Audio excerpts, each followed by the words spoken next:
Berhentilah mengeluh, Squidward. Kau tidak dengar Sup itu mengeluh, bukan? Pemikiran gue, lu punya duit, lu punya kuasa. Oke. Tapi buat gue enggak. Kau harus banyak belajar dari anak itu. Tuan Crab, dia itu tidak normal. Ibaratnya gue nggak bermateri, lawan orang yang bermateri. Bisa jadi gue menang soal pemikiran. Soal pemikiran. Gitu. Udah tenang lu, nggak usah mikirin cuan sama gue. Baiklah, kau boleh duduk selama 5 menit, setelah itu kembali bekerja. Gigs, apa kalian familiar sama istilah triumvirate? Bisa jadi kalian familiar. Kalau nggak apa-apa. Karena emang istilah ini tuh berasal dari zaman Romawi kuno. Dari bahasa Latin triumvirate yang artinya aturan 3 orang. Kalau secara umum terdapat 2 macam sistem politik, yaitu sistem politik demokrasi dan yang kedua sistem politik otoriter. Udah tau lah ya negara kita yang mana. Kalau triumvirate itu beda, dimaksudkan buat sistem politik yang kekuasaannya dimiliki atau diatur sama 3 orang. Pada tahun 50 sampai 60-an sebelum Masehi, Roma dikuasai sama 3 jenderal yang terkenal banget. Mereka adalah Marcus Crassus, Pompey the Great, dan the most famous Julius Caesar. Yang gak umum sama kisahnya, seenggaknya pasti familiar sama nama-namanya karena memang mereka seterkenal itu. Barengan, ketiganya mengatur dan menguasai hampir segala aspek kehidupan dan sistem pemerintah di Roma. Mulai dari izin perang, jumlah pasukan, migrasi penduduk, aturan pajak, hibah lahan, sampai gerakin massa buat agenda tertentu. Ups. Dan lain-lain. Pokoknya banyak peraturan yang diubah buat ngikutin kehendak hati mereka deh. Yuk kita bahas kisah ketiga pentolan Roma yang sangat kuat dan berkuasa ini.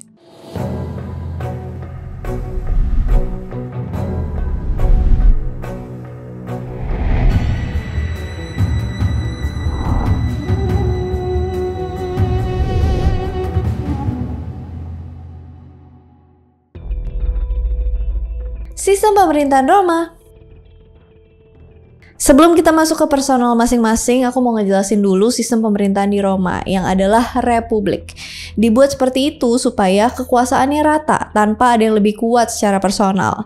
Karena sebelumnya Roma punya pengalaman buruk soal kepemimpinan. Mereka berganti dari kerajaan jadi republik di tahun 509 sebelum Masehi. Saat itu ada seorang diktator yang gak disukain sama rakyat Roma, namanya Superbus. Beneran gak bohong, coba googling deh Raja Superbus. Jadi sejak itu Roma nerapin sistem demokrasi di mana gak ada seorang pun yang boleh punya kekuasaan absolut. Sebagai pimpinan tertinggi ada yang namanya konsul. Konsul ini jumlahnya 2 orang, dinominasiin oleh senat dan dipilih langsung di pemilu rakyat. Namanya Comitia Centuriata. Wah, jadi umur pemilu tuh udah 2000 tahun lebih, gigs. Udah lama banget. Tapi kenapa sampai sekarang masih pada ribut ya tiap pemilu?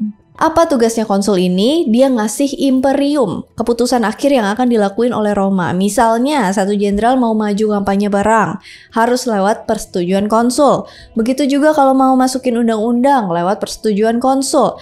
Jadi, konsul ini tuh punya kekuasaan yang besar.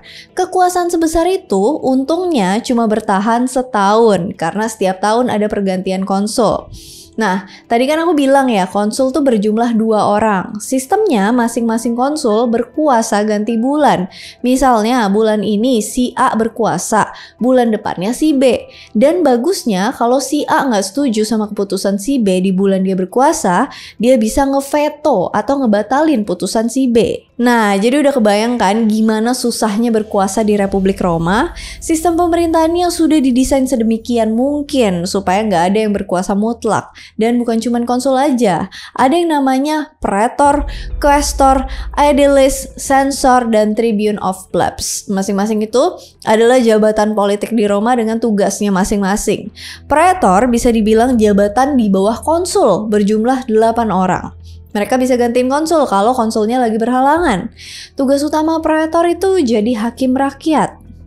Quaestor bertugas mengurus finansial warga Roma, termasuk memungut pajak dan mengatur budget perang. Jumlahnya ada 20 orang. Bisa dibilang jabatan quaestor ini cukup penting. Karena kalau misalkan zaman itu orang mau nyalon jadi konsul atau jadi praetor, syaratnya harus udah dudukin jabatan quaestor dulu. Tribune of Plebs berasal dari kalangan Roma menengah ke bawah. Maksudnya adalah warga Roma biasa. Jadi mereka ini tuh mayoritas. Tapi pengaruhnya buat sistem pemerintahan Roma itu sedikit. Karena ngerasa nggak terwakilkan di forum senat yang seluruhnya adalah warga aristokrat, maka diciptakanlah Tribune of Plebs. Tribune of Plebs ini bakal ngewakilin warga kelas menengah di senat. Bahkan hebatnya bisa ngeveto putusan senat yang mayoritas. Nah, jadi tambah satu lagi deh kondisi yang bikin orang nggak bisa berkuasa penuh di sistem Roma Republik ini.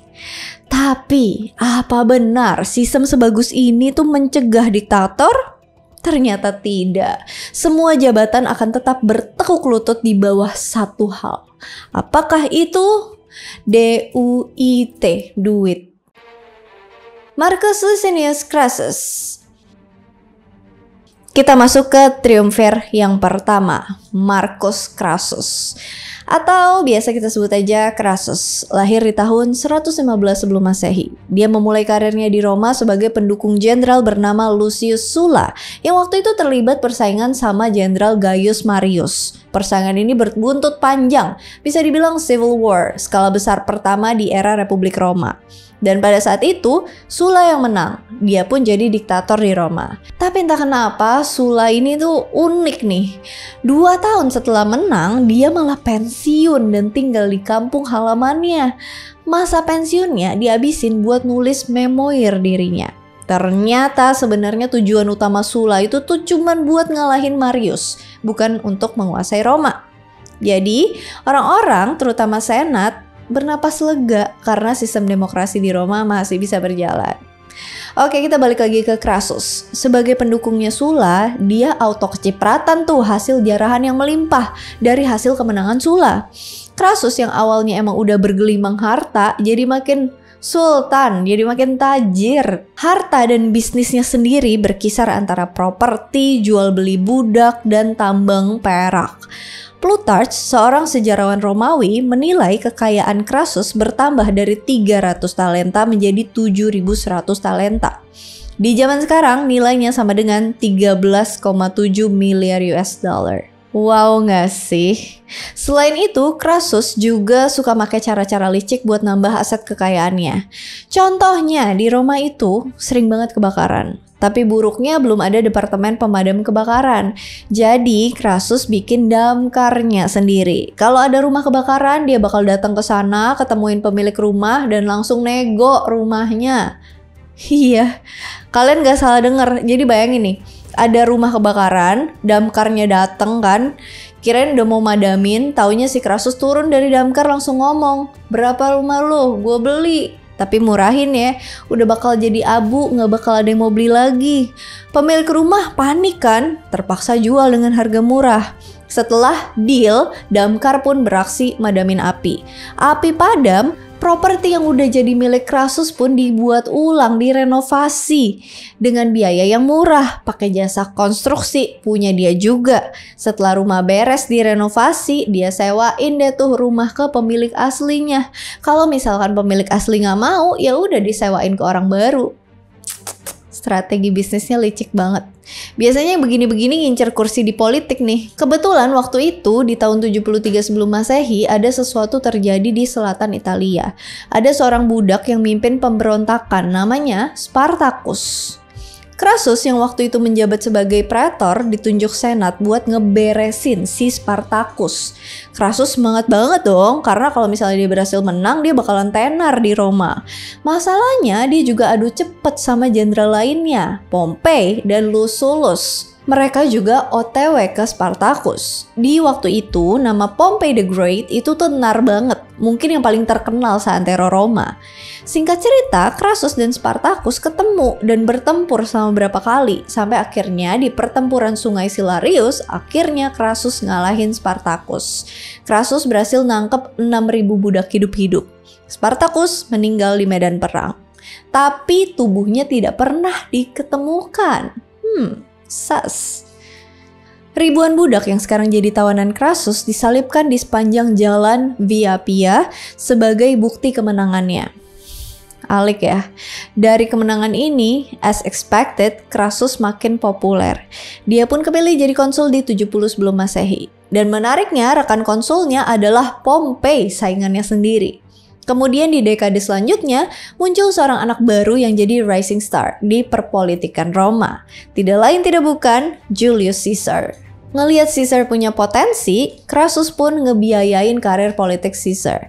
Jabatan pertama Caesar adalah Pontifex Maximus, pendeta besar keagamaan di Roma. Dengan naiknya pengaruh Caesar dan Pompei, Crassus mikir, bagus juga kalau mereka bikin aliansi. Crassus yang nyediain dana, Caesar dan Pompei yang jadi influencer di Senat. First Triumvirate. Maka terbentuklah aliansi First Triumvirate di 60 sebelum Masehi. Ketiganya setuju buat bangun aliansi. Yang terjadi pertama adalah Caesar menjabat jadi konsul di tahun 59 sebelum Masehi.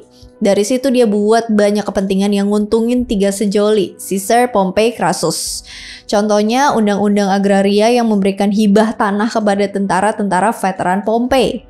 Hal ini bikin banyak negarawan republik gak seneng. Sistem demokrasi Roma yang udah didesain supaya nggak bisa didominasi, akhirnya harus nyerah sama Triumvirate. Sepanjang tahun 59 sampai 55 sebelum Masehi, sebagian besar konsul berasal dari kalangan Caesar, Pompei, dan Crassus. Begitu juga dengan Senat. Orang-orangnya berasal dari fraksi Caesar, Pompei, atau Crassus. Cuman sedikit yang independen.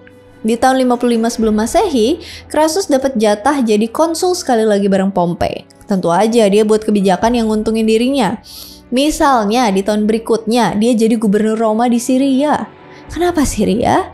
Karena Syria terkenal dengan kekayaan alamnya. Selain itu ada wilayah Parthia di seberang sungai Efrat. Parthia ini belum jadi wilayah jajahan Roma dan udah jadi ambisi banyak jenderal buat naklukin wilayah ini. Akhirnya di tahun 53 sebelum Masehi, Crassus perang juga lawan tentara Parthia di Battle of Carrhae. Wilayah Parthia ini kan gurun pasir yang panas. Hal ini bikin pasukan Roma kesulitan. Pertama, mereka jauh dari persediaan air. Kedua, mereka nggak terbiasa perang sama pemanah berkuda dengan taktik hit and run. Terakhir, mereka dijebak sama pemandu jalan sendiri.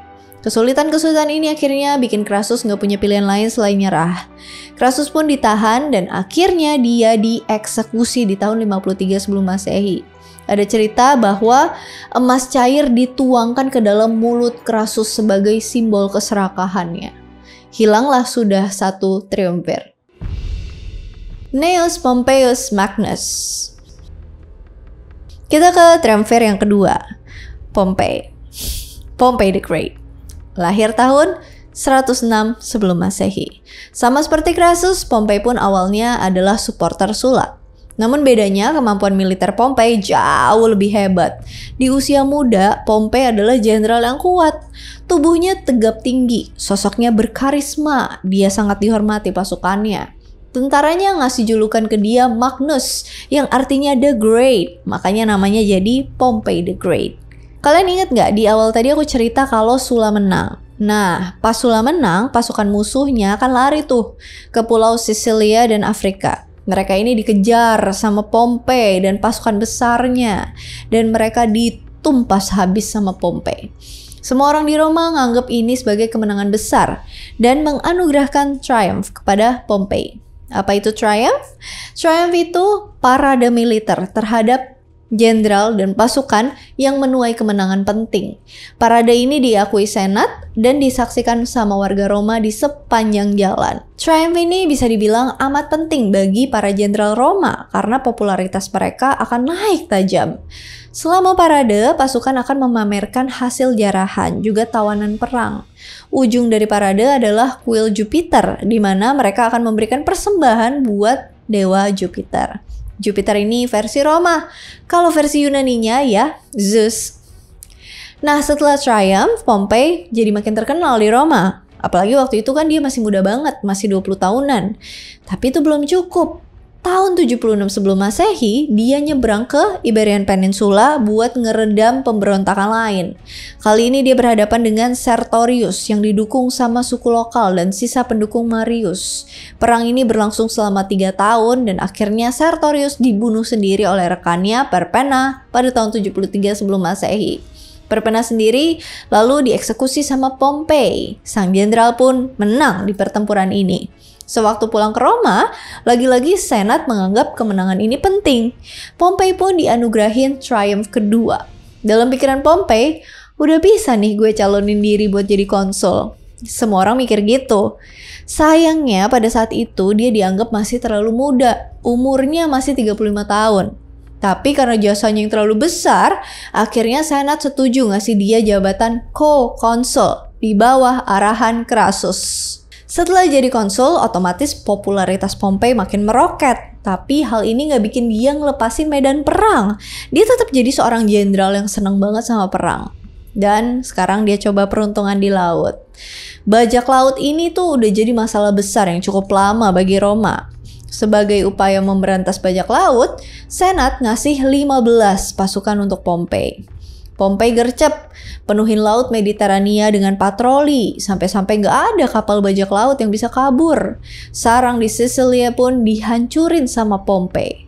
Setelahnya, tahun 66 sebelum Masehi, Pompei pun pergi ke timur. Di situ dia berhadapan dengan Mithridates VI, Raja Pontus. Mithridates ini sebenarnya masalah lama juga buat Roma. Pompei pun bertempur sama dia dan dia pun menyerah di Lekos. Lagi-lagi kemenangan besar untuk Roma dan lagi-lagi Pompei dianugerahkan triumph. Udah 3 kali nih. Kemenangan terus-menerus ini tentu aja bikin pihak tertentu nggak suka ya. Jenderal lain yang namanya Lucius Lucullus mengklaim bahwa sebenarnya Mithridates tuh emang udah mau nyerah bahkan sebelum Pompei datang. Jadi sebenarnya udah nggak perlu perang lagi, tapi Pompei maksa dan eksekusi Mithridates. Hal ini juga jadi bikin inget ya, tadi di awal kan dia sempat mau ngeklaim Spartacus dari Crassus, tapi kan nggak kejadian. Jadi, apakah sebenarnya Pompei ini tuh beneran tangguh atau dia cuma jago ambil kesempatan aja?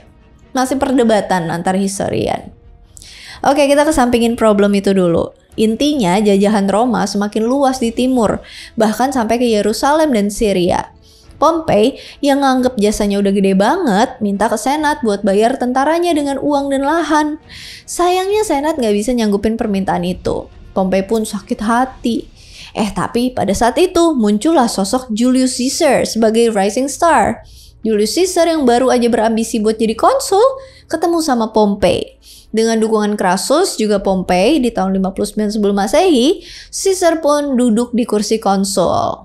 Biasa deh, udah dikasih jabatan, balas budi pun terjadi. Undang-undang agraria disahkan Senat dengan andil besar Julius Caesar. Di aturan itu, para tentaranya Pompei dapat lahan gratis di Roma.